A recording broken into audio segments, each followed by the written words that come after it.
cases. So you have a good background and basis to know whether or not there are variables that sometimes you can't predict, don't you? Sure, as I said, it depends on the case. When you did the crash tests in this case, did you actually do them? I did not, no. Were you even there when they happened? I was not, no, sir. So you're relying, in part, on Dr. Wolf's work. I am, yes. If Dr. Wolf made mistakes, would that affect your conclusions? It depends what mistakes they are. When you had, or when Dr. Wolf had the crash test dummy in test E and F on a forklift, you remember those? I do, yes. When it's on the forklift, it does not allow the crash test dummy after being struck to move, to be thrown, does it? Actually, if it's a force acting on it, it will move. It will like a pendulum. So if there's a force acting on it, you'll see which direction it moves. If there's a forward force, it will move. It'll swing forward or sideways or backwards. It can move. Well, my question isn't direction. It's can it show the throw? Can it throw or move the crash test dummy in its natural course after the collision to a resting spot? No. In those tests, though, there wouldn't be any throw. If a crash test dummy is restrained by a forklift,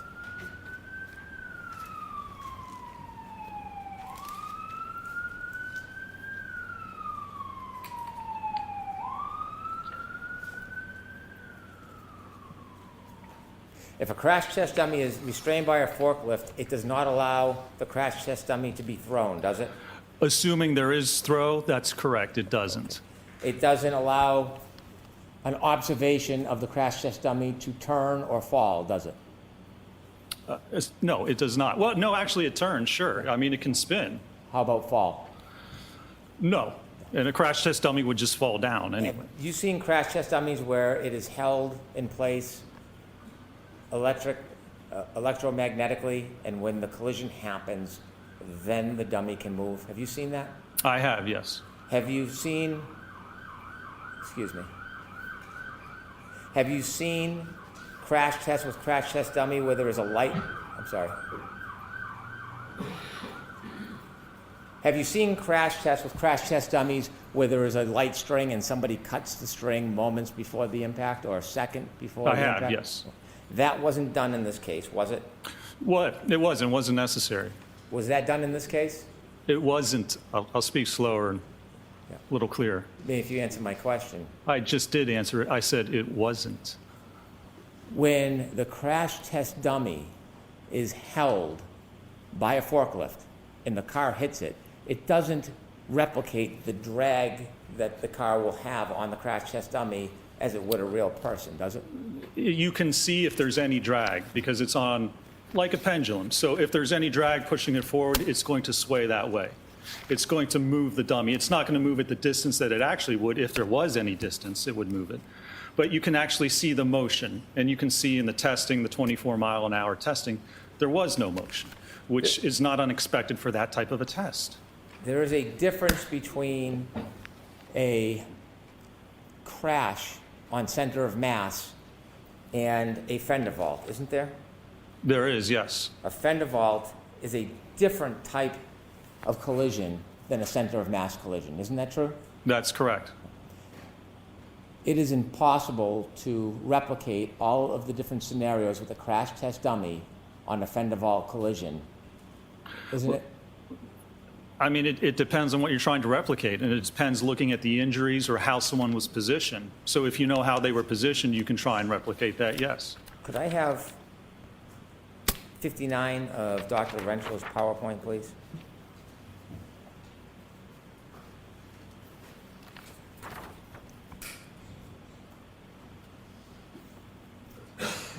In your PowerPoint, you cited an article, Vehicle-Pedestrian Collisions, Validated Models for Pedestrian Impact and Projection, correct? Yes. And you put snippets up on the board? Yes. Okay. And these snippets talk about an engagement with the pedestrian in the vehicle?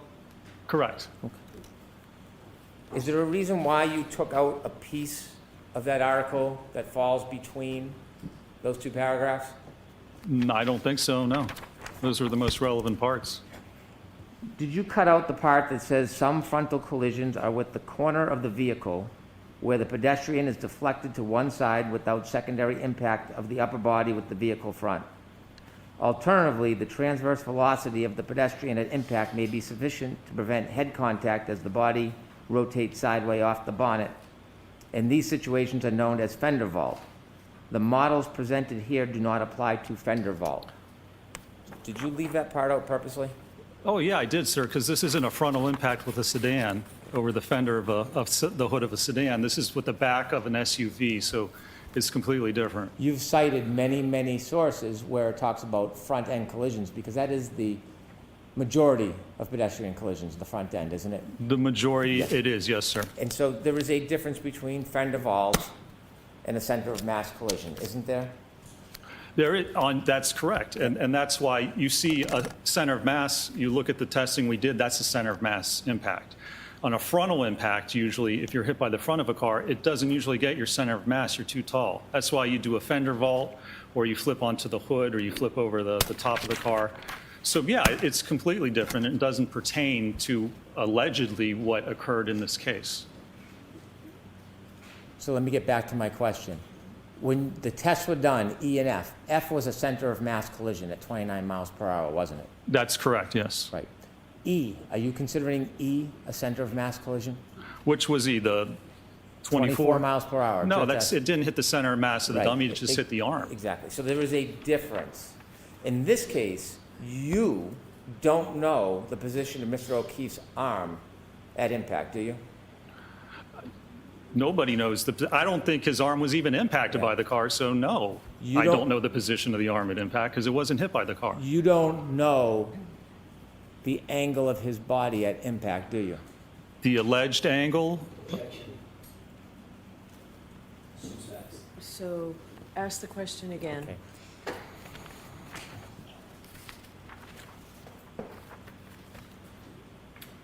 You have no information about the angle of Mr. O'Keefe's body at the time the defendant's Lexus was traveling backwards on January 29, 2022, do you?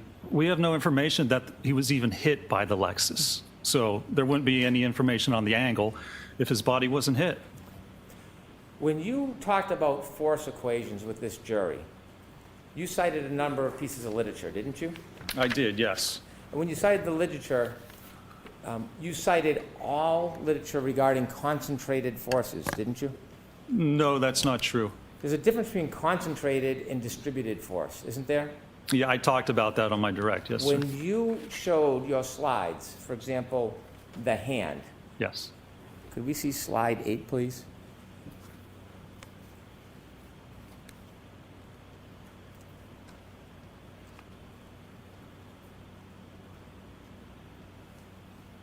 Okay. Let's try slide 56.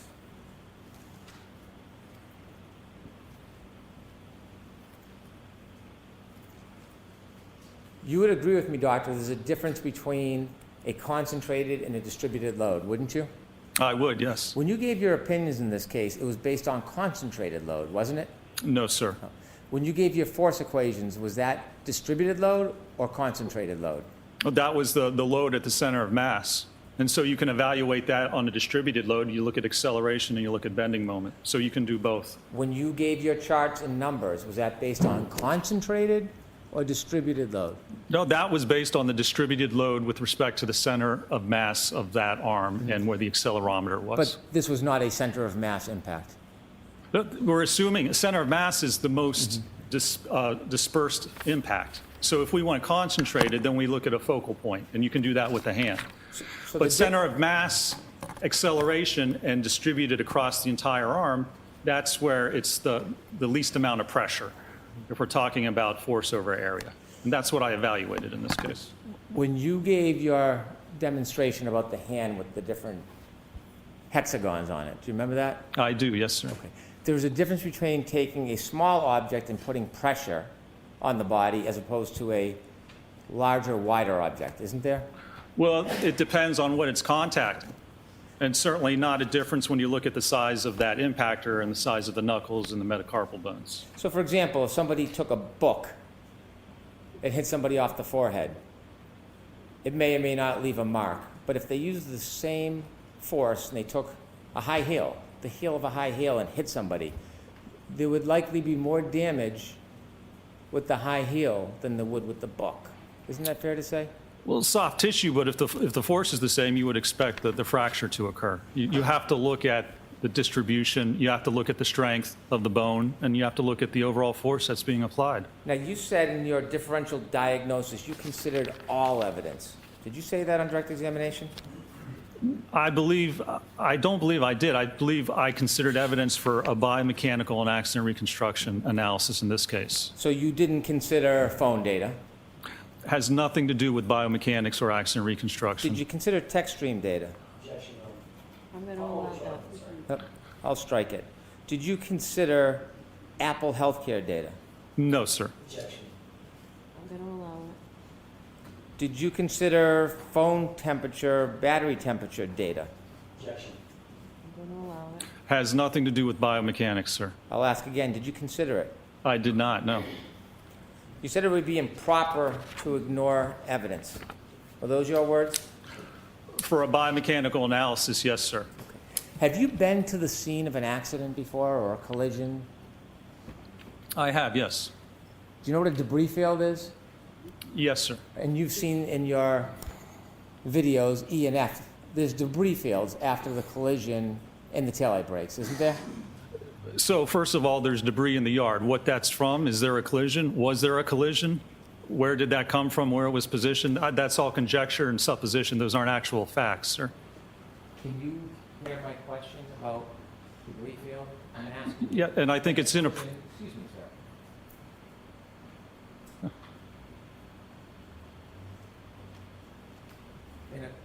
In a collision, have you seen debris fields? I have, yes. Have you seen debris fields where a taillight is shattered? I have, yes. In fact, in your videos, yes or no, after the collisions, in video E and F, there are debris fields, aren't there? There are at a certain point, yes, sir, absolutely. And so when you're looking at your studies, do you consider debris fields? It depends on the evidence. It depends on how it was collected. It depends if it is accurate or reliable. But from a biomechanical standpoint, no. You don't need to look at the debris field or alleged debris field of a taillight cover. That has nothing to do with the injuries or the position or the movement of Could I an have Exhibit individual. 73, please?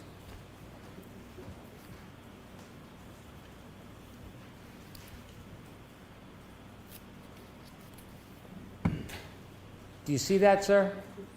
I do. Do you know what that is?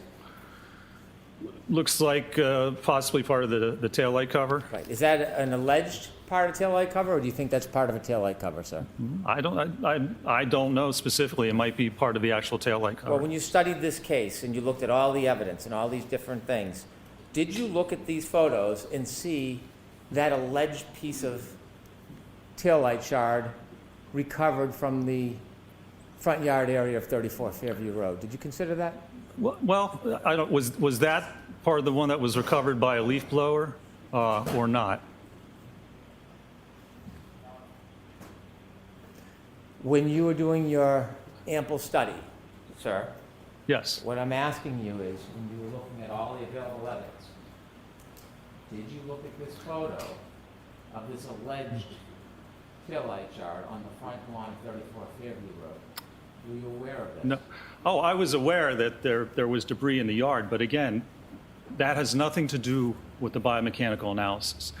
If you can't prove that the impact happened, then everything after that doesn't actually matter, does it? Because all of that would be from something else. So unless you prove the core issue at this case, the contact, the post-impact movement, the head injury, without proving that, everything else is ancillary to what you're attempting to conclude.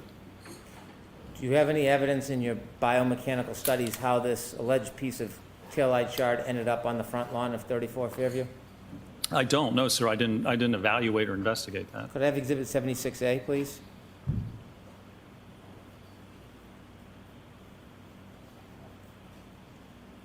Did you see this photograph, sir?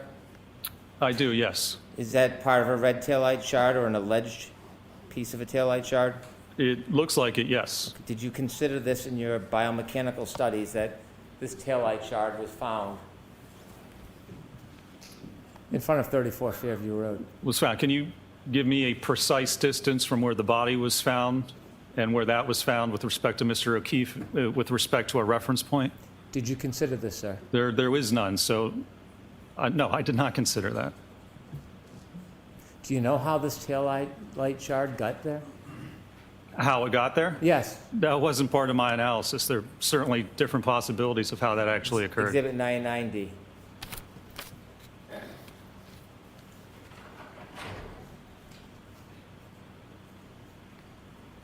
Do you know what that is, sir? It looks like part of the light assembly. Mr. O'Keefe's hat? Oh, Did you that's look at his this hat. photograph? I see now, yes. Did you know he was wearing a hat that night? I did, yes. And did you consider how that hat ended up on the ground in front of 34 Fairview? No, sir, that was not part of my biomechanical analysis. There's a number of ways a hat can end up in a yard. Right. Is one of those ways being in a collision with a Lexus? I suppose that's a possibility, or someone could put it there. I mean, there's a number of different possibilities as to when or how a hat may appear in a yard. Who do you think put it there? Well, I have no idea. I haven't seen any evidence of how it got there, and frankly, it's immaterial to a biomechanical analysis. Do you have a theory you want to share with us about planting evidence? Is that where we're getting at, sir?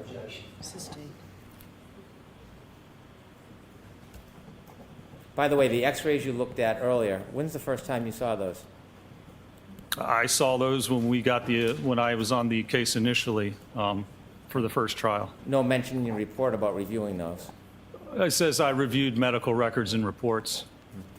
That's how I actually word in every report I have. I just put generally that. It refers to medical records and reports, which includes x-rays, MRIs. Exhibit 74, please.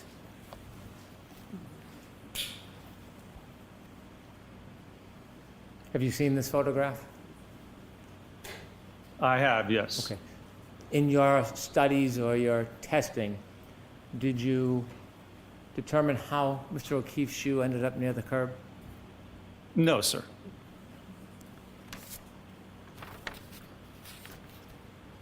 Exhibit 201A, please.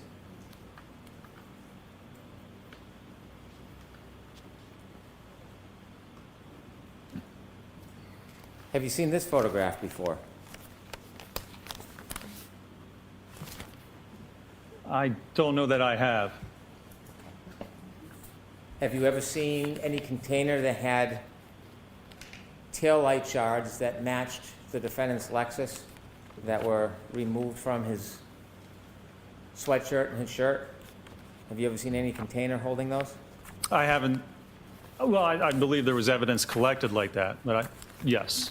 Okay, could we have 201E, please?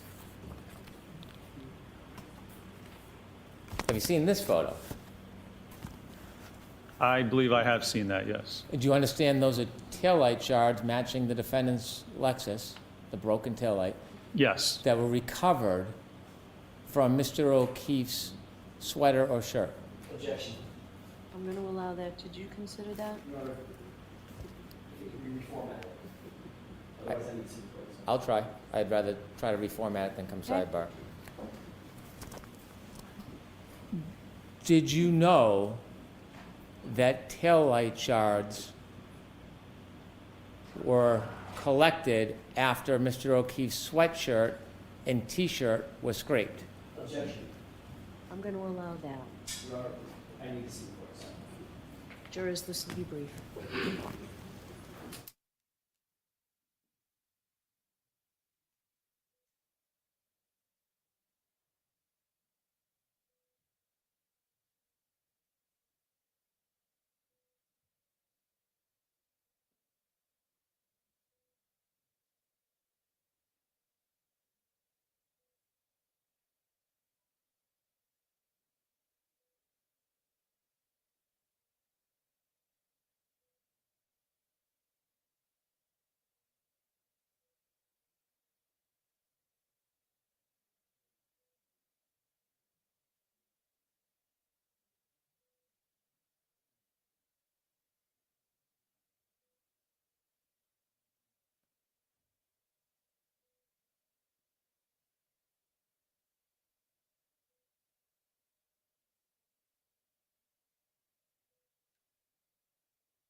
In your extensive study of the detail of this case, did you know that these pieces of plastic were removed or scraped from Mr. O'Keefe's clothes, specifically his sweatshirt and his T-shirt? Did you know that?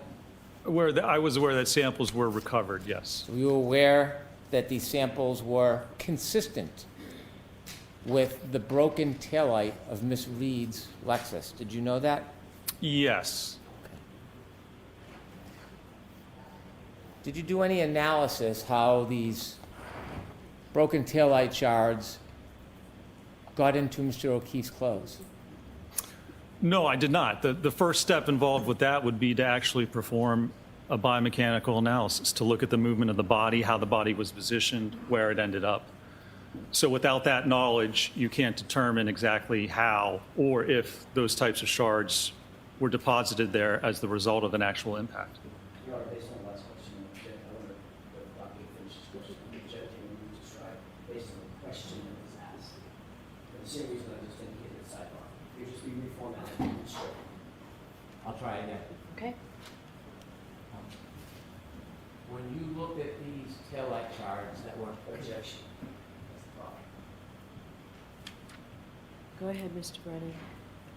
when you looked at these taillight shards that were consistent with the break in Miss Reed's Lexus, did you consider how they got into Mr. O'Keefe's clothes? Objection. Same objection. I understand the objection. Word it differently. Start with the different. Yes, Your Honor.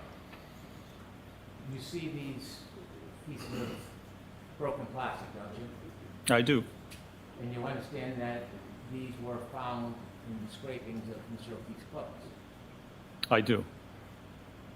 And you understand that these broken pieces of plastic are consistent with the taillight of Miss Reed's Lexus.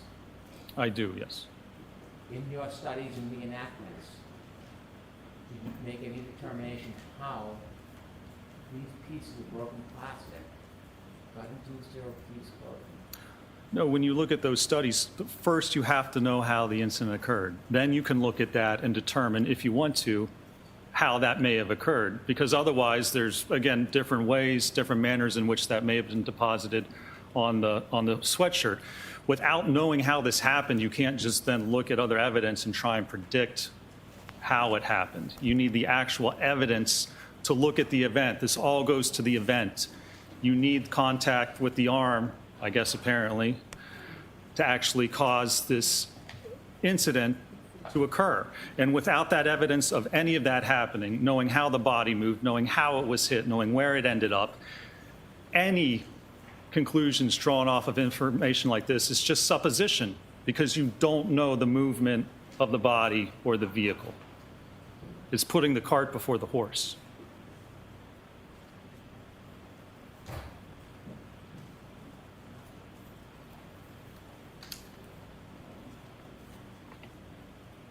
Could I have Exhibit 201D, please?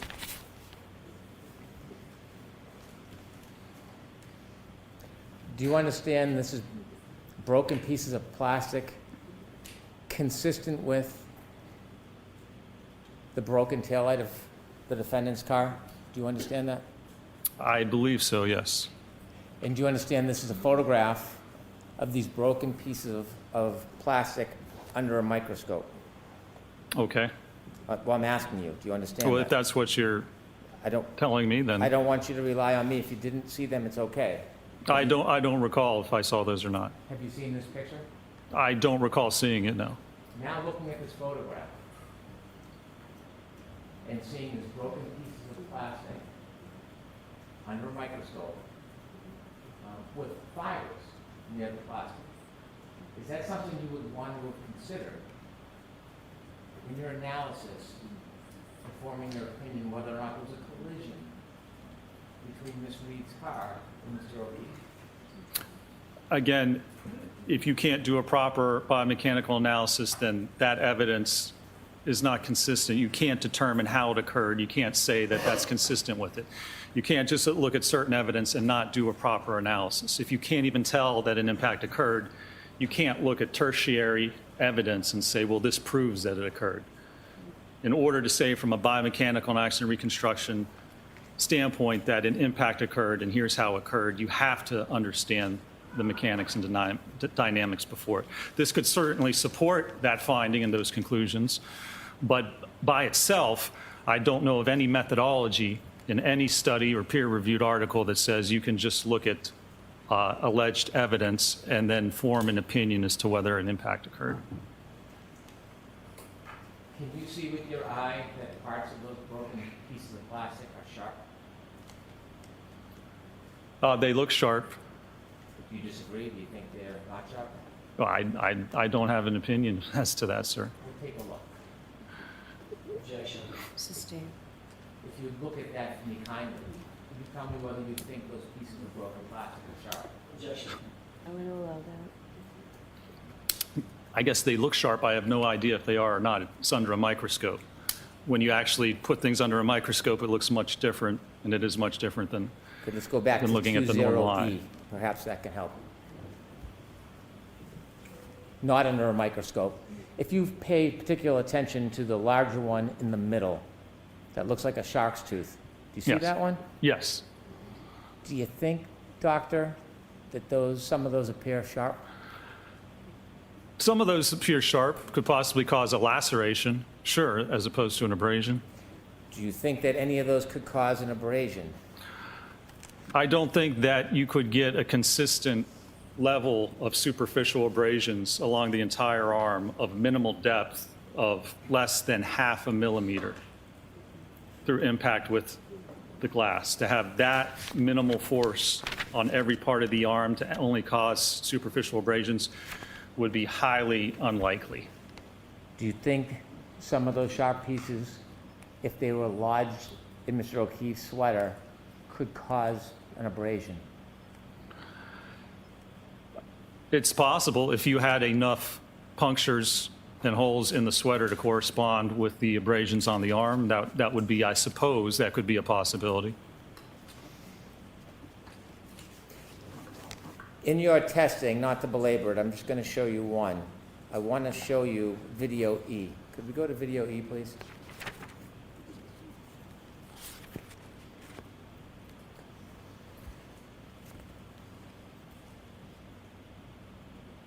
Stop. In video E, the arm that is sticking straight out, who determined that angle, Dr. Wolf?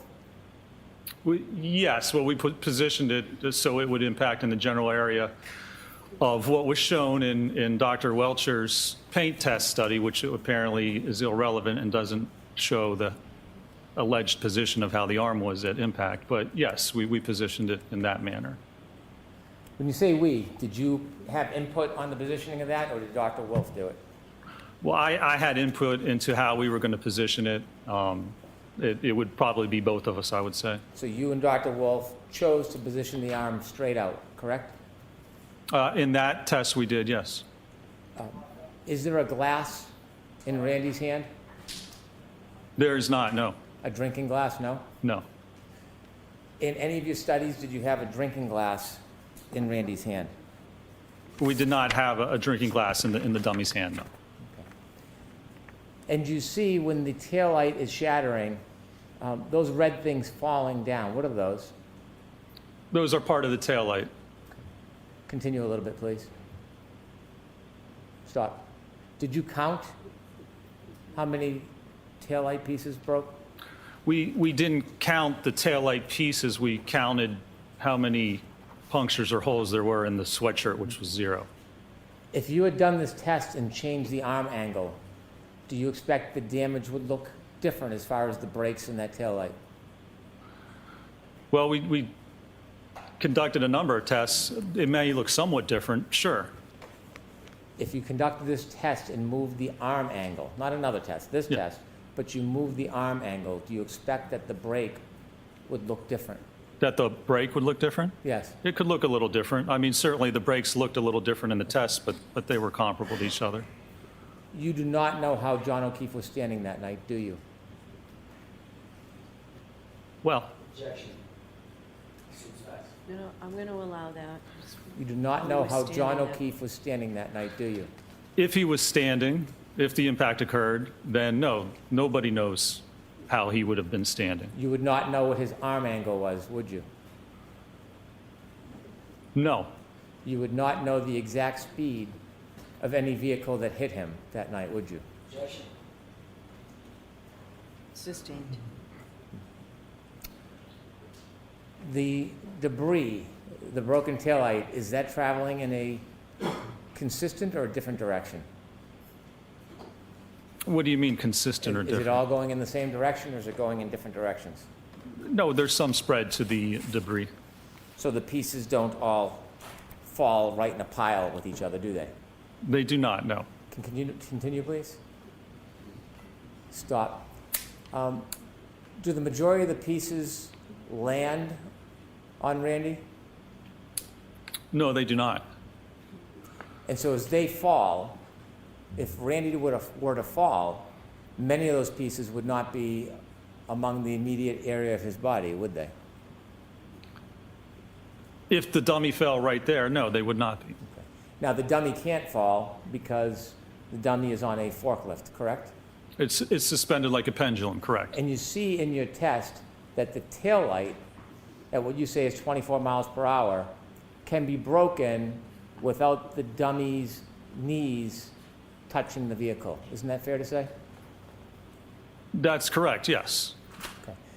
You can't tell the full movement and fall of this dummy the way you've set up this test, can you? Well, knowing the physics, you can certainly determine or estimate where it would be, but no, you could release it and it would fall primarily straight down. It would twist and it would fall down. Is there something that could affect the dummy if you let it fall? Is there something that could affect its movement after being hit? Like what? Like, could its feet be twisted and then hit another object like a curb? Well, there's going to be very little lateral movement of its feet, but even if it did, then it's still going to fall over right where it is. Can you continue, please? Can you see the feet, doctor? Yes, Are they twisting? they are, yes. Is that because of the rotation of Randy after he struck?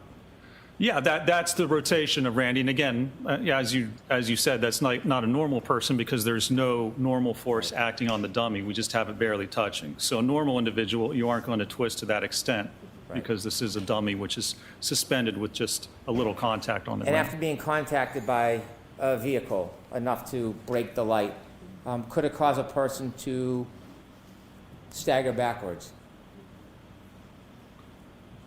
I mean, you're making some suppositions here. There's no evidence that would occur in this case, and not if you're spinning like that. You're not going to stagger backwards. First, you're going to spin if you get hit with your arm, as I described in my direct. But is it possible? I can't say it's impossible, but there's no evidence of that. Could a person stumble backwards after being hit? Objection. I'm gonna allow that. What do you mean by backwards? Because you'd be spinning. So what direction is backwards?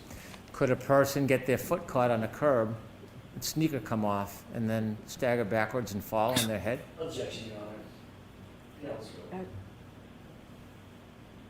I'm going to allow that. Others' expertise. Doctor?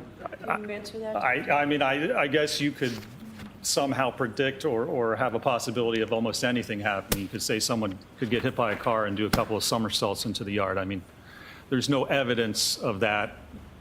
So it's just supposition, but I won't say it's impossible. You think John O'Keefe did somersaults into the front yard of 34 Fairhaven? Is that what you're telling us, Doctor? No, I don't think he even got hit by the car, sir. That's not what I'm asking. I've heard that. I'm asking you, Yeah. do you think he did somersaults into the front yard? No, there's no evidence of what he did. Your Honor, should come sidebar quickly before I start. Okay.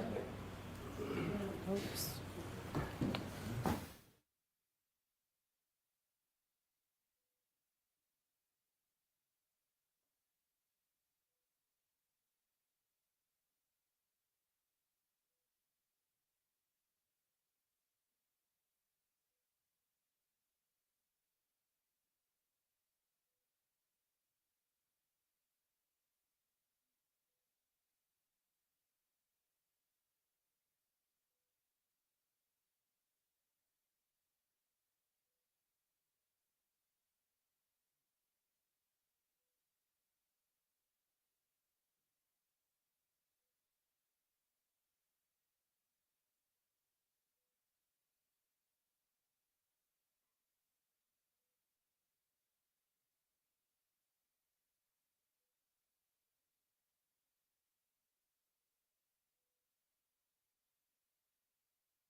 Could I have Exhibit 166, please?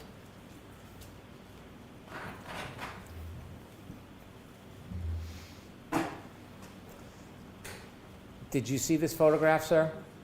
I did, yes. And do you see the cut on Mr. O'Keefe's nose, the left side of his nostril? I do. In your analysis of whether there was a collision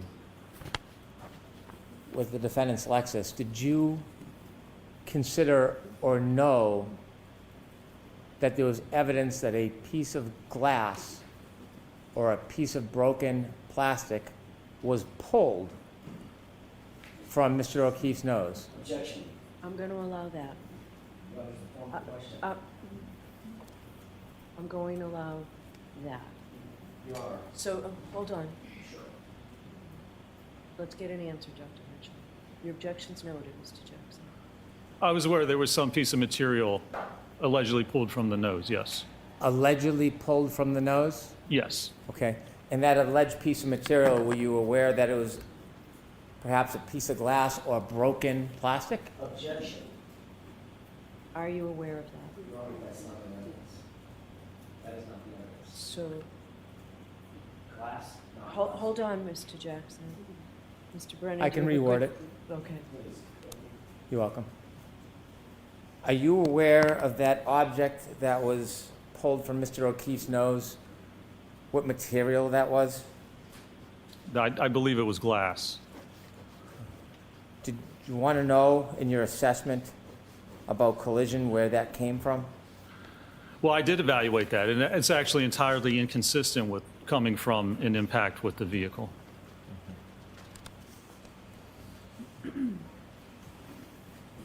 Can we have Exhibit 52A, please?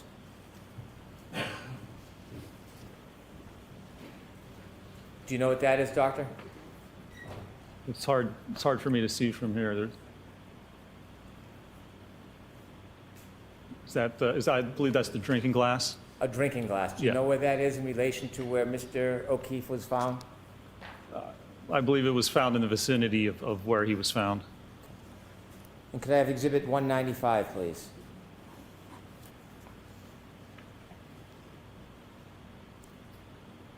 You recognize that? That is another photograph of the drinking glass, yes, sir. 197A, please.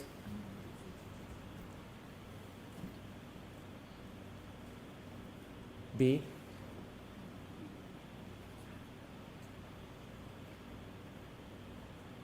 C. D. And in your assessment, did you know that a piece of glass that fit the broken drinking glass was found in the street area in front of 34 Fairview Road? Yes, sir. 98, please.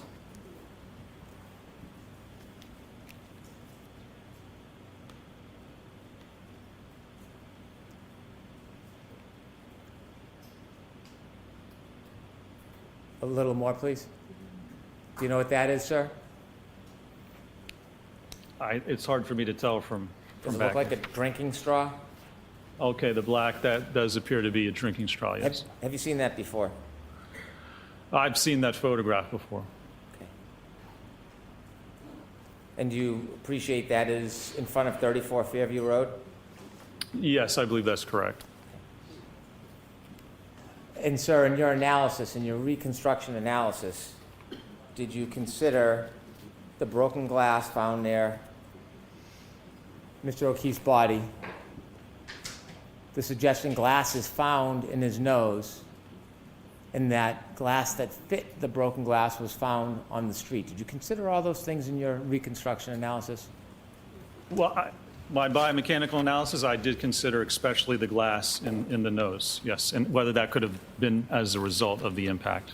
A result of what? A result of the impact with the vehicle. When did you find out about the glass from Mr. O'Keefe's nose? When did you learn that?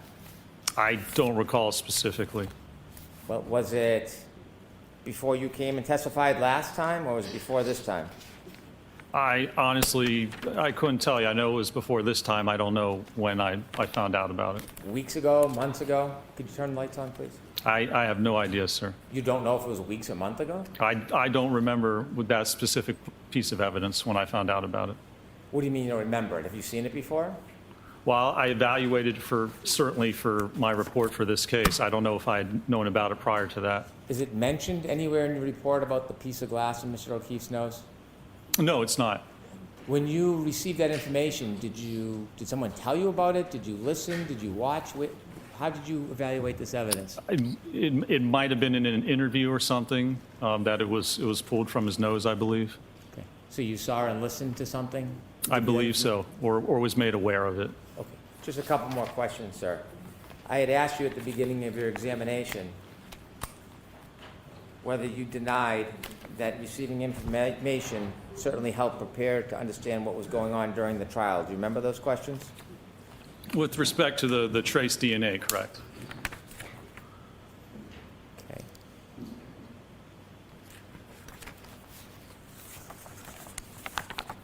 May I approach? Yes.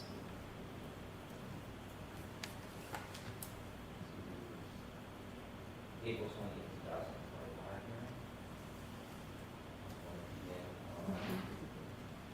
Page 124, line 16.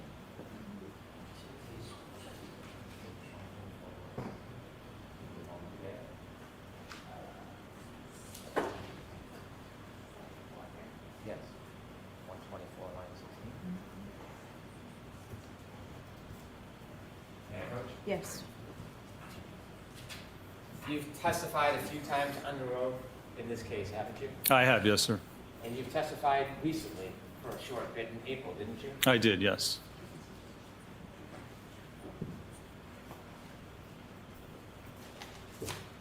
On April 28, 2025, did you testify in this very courtroom I believe I did. under oath, Yes, sir. like the oath you took today? Yes, or yesterday.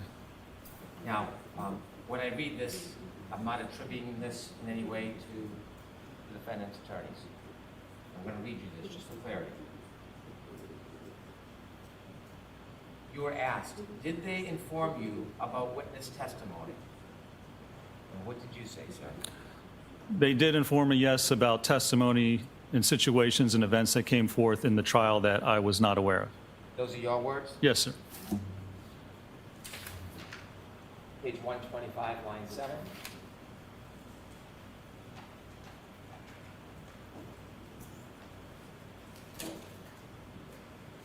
I'm going to ask you if this is your sworn testimony, sir. On page 125, line 7, I'll read the question, and if this is your answer, you should read the answer. Were you asked, and by calling and raising issues and telling you information, even if you weren't requesting it, it helped prepare you for your trial testimony, didn't it? What did you swear? I said it certainly helped prepare me to understand what was going on during the trial, yes.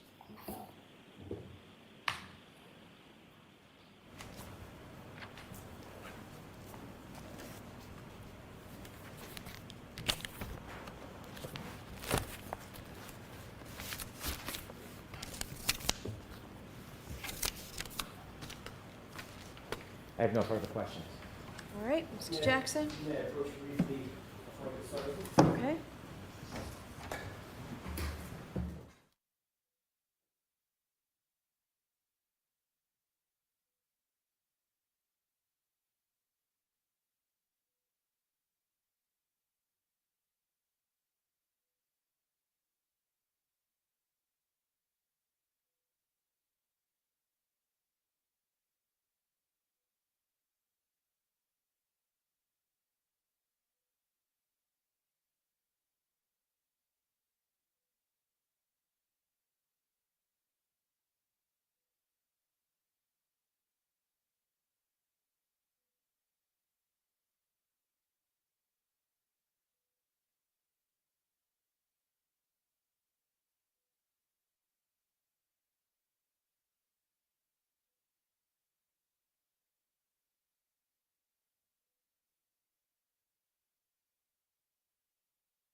required. Yes. Thank you.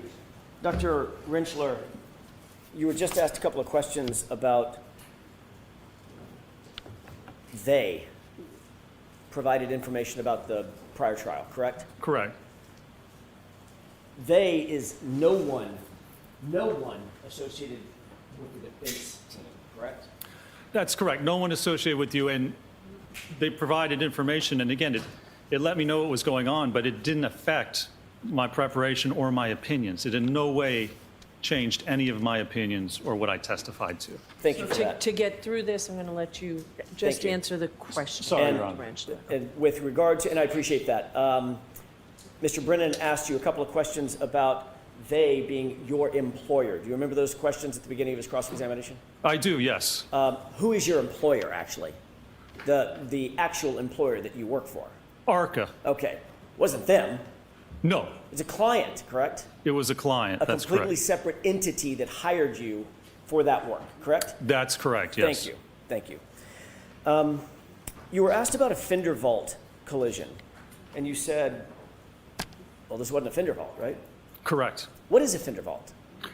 A fender vault is when you're hit by the front of a car and you're moving across the car.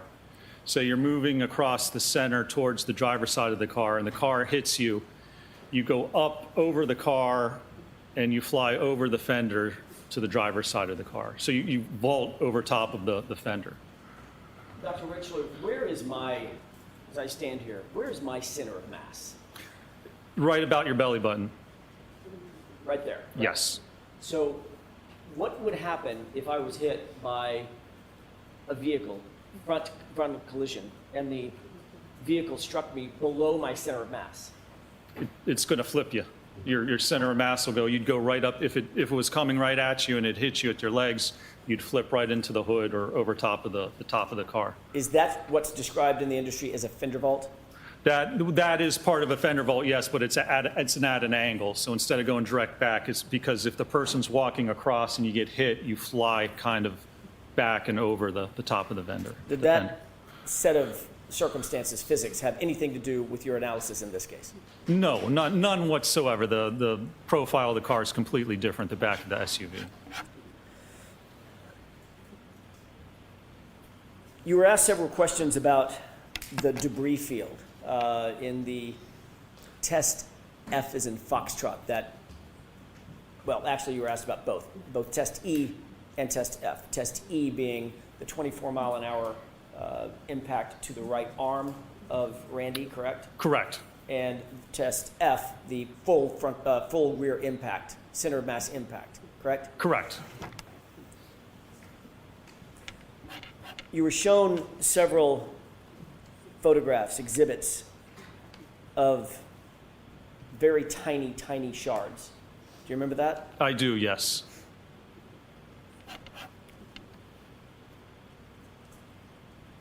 I'll get to that in a second. You were also shown some photographs of pieces of plastic that were claimed to have been found at 34 Fairview. Clear plastic, piece of red plastic, correct? That's correct, yes. In your review of all the data in this case, do you know when those pieces of plastic got to 34 Fairview? I do not. No. Do you know how those pieces of plastic got to 34 Fairview? I do not, no. Do you know who put those pieces of plastic at 34 Fairview? I do not. Were you aware in your review of the police reports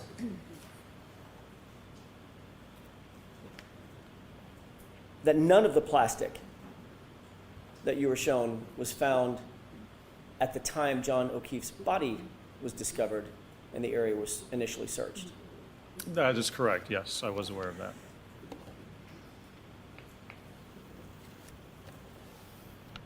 You indicated that the cut on Mr. O'Keefe's nose, the right side of his nose, was inconsistent with coming from a vehicle, correct? Correct. Can you describe why you came to that conclusion? Well, if you're standing at the back corner of the vehicle and it strikes the arm, and let's be clear, if nobody wants to say where the arm was or how it was positioned, if they're claiming the abrasions are a result of the fractured taillight, it has to strike the arm. You have to be standing like this. The debris goes forward with the vehicle. So it's with your arm like this, it already passes by the person. And if there would be any contact whatsoever, it would be with the right side of the face. The shard can't come out and then make a right turn and then somehow embed itself on the left side of the nose. That's entirely inconsistent with the fracture and how the glass and the cover would actually move. Dr. Retrial, you were asked a series of questions about a hat. Do you remember that? I do. About some shards of plastic material, correct? Yes. About a drinking glass, Yes. about a drinking straw. Yes. Doctor, if there was no collision, does any of that matter in terms of your biomechanical analysis and your reconstruction in this incident? It does not. Why? Well, because if there wasn't a collision, it wasn't that debris or those items weren't a result of that impact. You can explain how that got there, I believe, easier than if you can't explain how the impact occurred, if the injuries don't match up. If you can't even prove what happened, then you can't use information or evidence if you have no idea how it got there to try and prove what you don't even know what happened. Scientifically, it makes no sense. Scientifically, is the first question that has to be answered is, was there a collision? Objection. Sustained, you have to watch the forming question. Of course. In your expert opinion, based on all of your review of all of the data in this case, all of the testing that you've undertaken, do you have an opinion as to whether or not there was a collision with John O'Keefe? I do. Objection. Yeah, I'm sustaining that, Your Honor's comment. In your view, was there evidence of a collision with John O'Keefe? Objection. Sustained.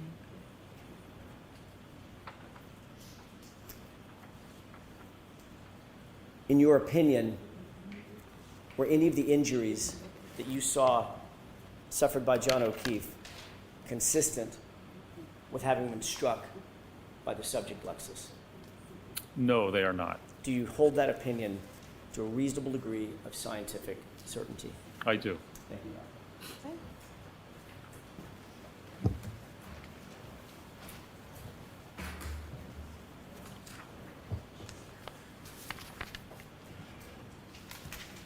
Doctor, you just said that you do not believe that there was a fender vault collision. Could it have been a clip? Could it have clipped Mr. O'Keefe? Yes. Not hit him, but clipped him. Well, I don't believe that's consistent with the evidence and what occurred. I mean, someone can get clipped by a car, sure, but in this case, no, I don't believe the evidence indicates that's what occurred. The glass. When you learned of the information of the glass in Mr. O'Keefe's nose, when do you think it was that that glass was pulled from his nose? What date? I think it was the morning when his body was discovered. January 29, 2022? Yes, sir. Somewhere around 6:15 a.m., is that your understanding? Sometime when his body was discovered, that's correct. Do you know or understand that, did you see any evidence that Mr. O'Keefe had a drinking glass outside of 34 Fairview Road that morning after he got out of the defendant's Lexus? Do you understand that? What do you mean evidence? Drinking glass. Did you hear anything about that in your review about? What evidence would there be? Is there a video or a photograph, you mean, of him holding a drinking glass? Because otherwise there's a drinking glass there, but there's no evidence that he had it. We have a clip, right? Okay. Judge, could I come sidebar? Okay.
You were asked about whether or not any plastic taillight shards were found near Mr. O'Keefe's body.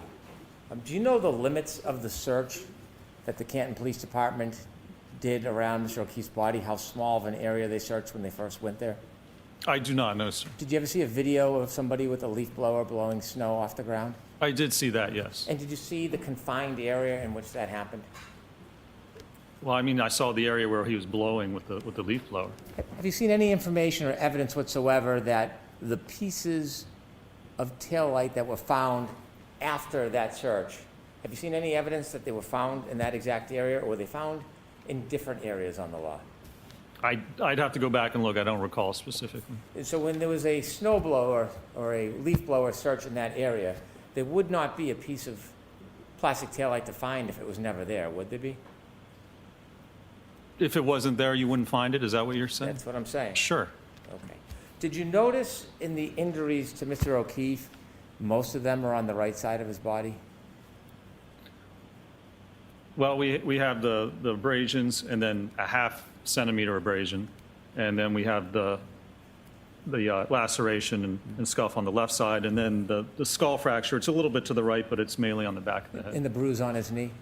That's the half-centimeter. It's not a bruise. It's a half-centimeter abrasions, about an eighth of an inch.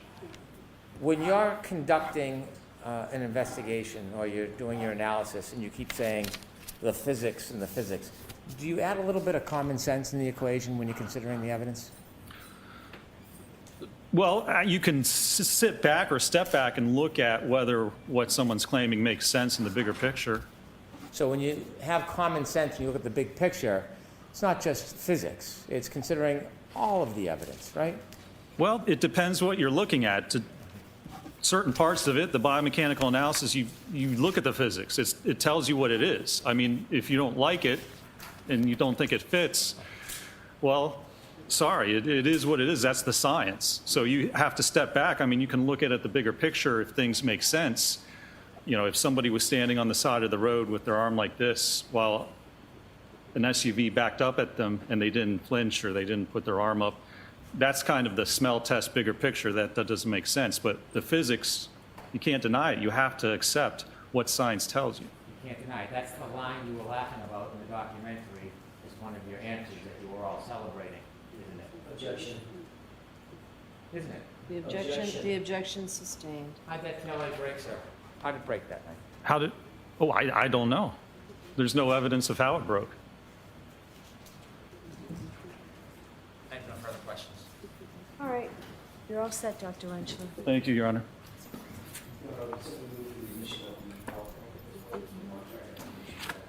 Is there an objection? So, subject to us discussing it. Mr. Jackson? Mr. Jackson? Subject to me taking a look at it and us discussing it. It's not coming in right now. Okay. Documents, I think, subject to the documents that outside of what Mr. Jury coming in, I thought this was more than They've been marked for identity. Jurors, I'm going to see counsel for a couple of minutes over here.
Jurors, we're going to release you for the day.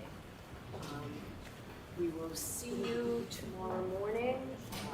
Those same cautions, please do not discuss this case with anyone. Don't do any independent research or investigation into this case. If you happen to see, hear, or read anything about this case, please disregard it and let us know. We'll see you tomorrow morning. All right, the jury.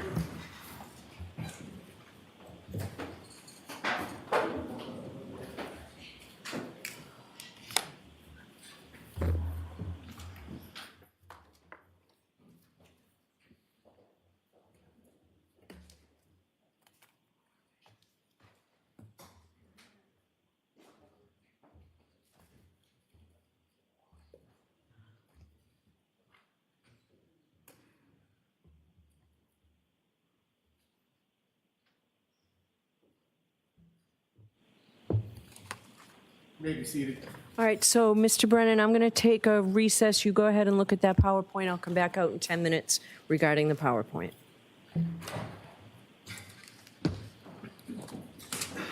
All rise to the court, please.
Put us back in session, you may be seated. All right, so I had a minute to look at the PowerPoint. Are you in agreement on the PowerPoint? We're not. I do not want to admit it. I don't think it's substantive evidence. Objective. Okay. Mr. Jackson? It's exactly the substance of this. Dr. Welch's PowerPoint. Which was not objected to, right?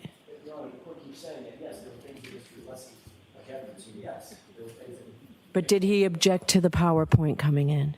I don't.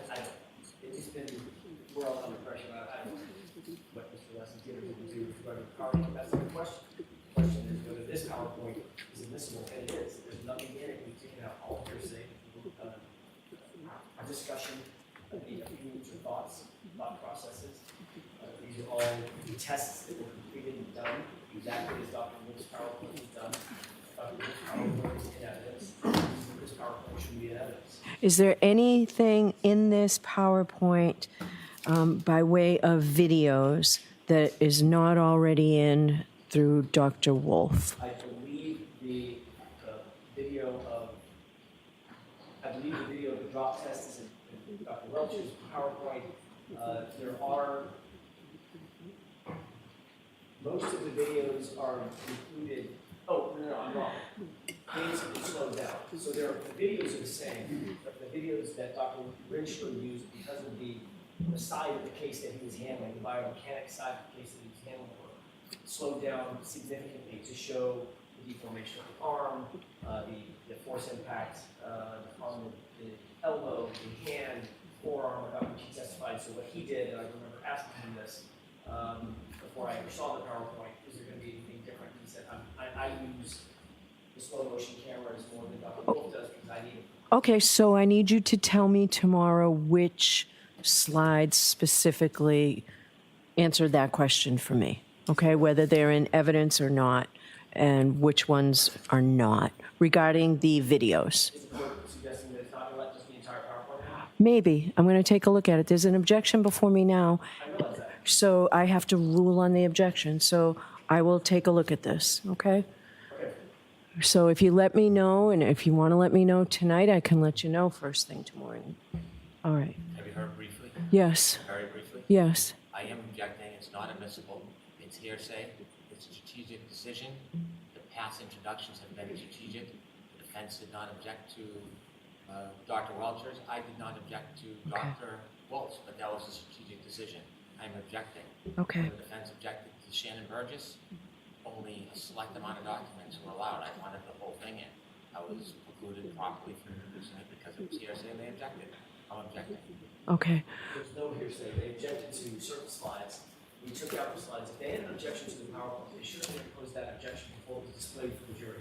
Well- The jury has now seen the entire PowerPoint. I think it's tactical. It's not strategic. It's tactical. They still like to do this appearance of the case. If they didn't want to bring certain things before the jury, which is exactly what admitting it into evidence does, brings it before the jury so that they can see it, they should have objected in a timely manner. When they objected, they chose certain slides, certain data on certain slides, and we took all of that out at their request and at the court's instruction. We did that with the court's instruction, with the Commonwealth's instruction, and there was no objection to playing it before the jury. Given the fact that it's been displayed not in part, in whole, as it now sits before the jury, sits before the court for quadruple K for identification, it should be admitted. Okay. Just like Shannon Burgess. It's no different. All right. Shannon Burgess's PowerPoint is in evidence. So, Mr. Jackson, when you let us know which slides answer my question about slides that are not in evidence and you want to put in evidence, the videos, just the videos, let me know that. And if need be, I'll hear you all on this tomorrow morning as well. Okay? All right. Is that it for today? Will we see everybody just tomorrow morning? What else do? Mr. Leslie needs to, I didn't mean to interrupt. We should get you to Sacramento first. After the defendant rests, we will not be calling any witnesses, putting on any further evidence. Okay. All right.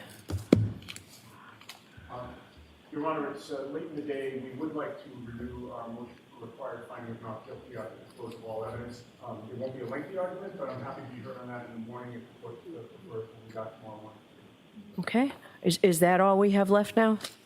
I have no idea what Mr. Alessi wants to talk about, but would, I'd like to respond to that, Your Honor, and the answer is, given Mr. Brennan's answer with no more witnesses, my issue is moved. okay, great. So, The only other technical thing is we need to move in the 3 items of evidence, the documents associated with the sweatshirt. I think they've been marked for identification. no, they were marked as evidence, right? They're right, Mark is exhibits. Yeah, they're exhibits. But no, they're come into evidence, Your Honor, I mean, ruling that they're. Are they, I thought they were marked as identification, not evidence. If they're in evidence, they're in. If it's identification. so I need to find that. It would be my intention that they get put into evidence. I'm not going to display them and bring a jury in just to see those at this point. I'm not asking for that. Okay. As long as they're in evidence and I can use them in closing argument, then so be it. If I can, for clarity, Your Honor, they're exhibits.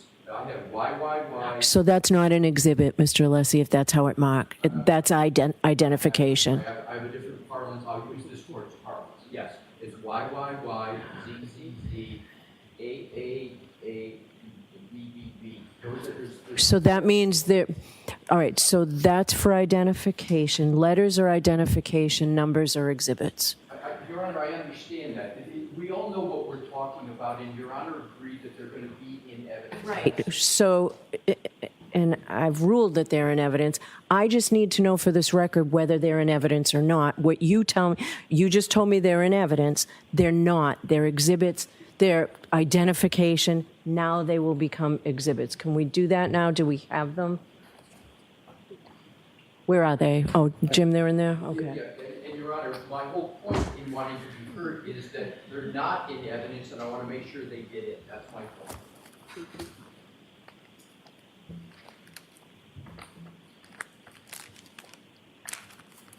What number are we at, Madam Court Reporter? Exhibit 230. Okay, and we'll do A, B, C, D. So is it Y, Z, A, and B? I think I have them. I don't think I have those. Counsel, I'm not sure I have those. All right, so we will make, so as of now, they're in evidence. Tomorrow, we need to physically put the sticker on those. Can I just get the numbers while we're waiting? Yes. 230A, I'm sorry, say that one more time. 230A through C. 230C.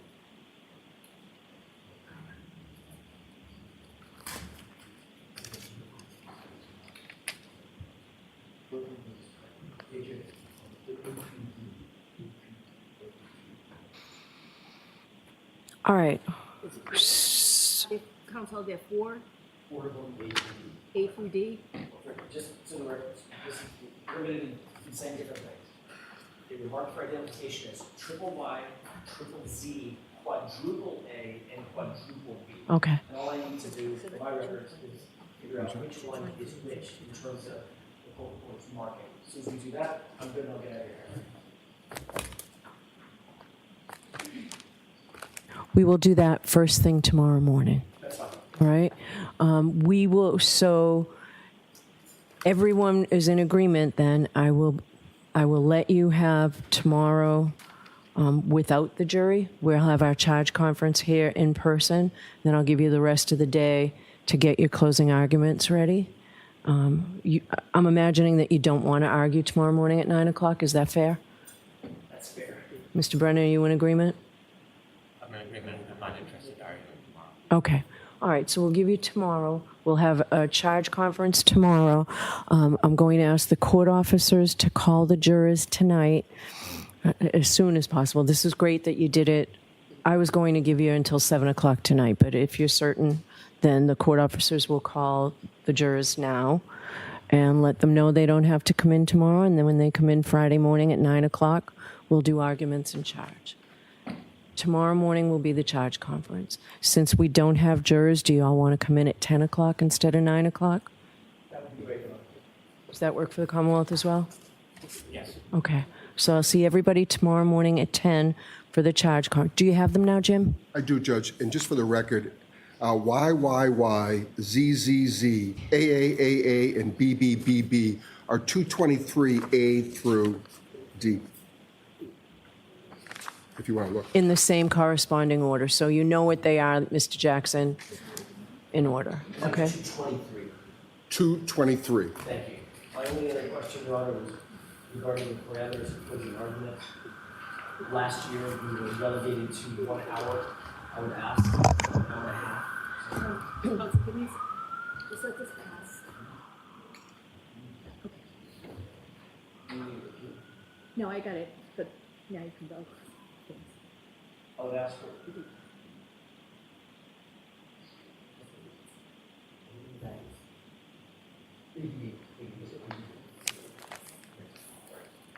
I would ask for an hour and a half for a final summation, given the gravity of the case, the length of the case, the amount of evidence that's been adduced. I don't think that's outrageous. I think the court normally allows only an hour. You might get an hour and 15 minutes out of me. Let me see about an hour. Let me see. You would not have got an hour and a half by asking for 2 hours. Mr. Brennan, what are you looking for? Do you want the same? I don't have a position. I'll take whatever the defense gets. Let me think about it. Yes, All Your right, Honor. so we will see. Thank you.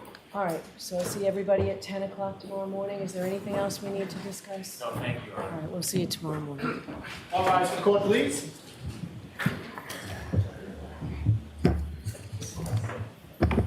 Goodbye. Yeah.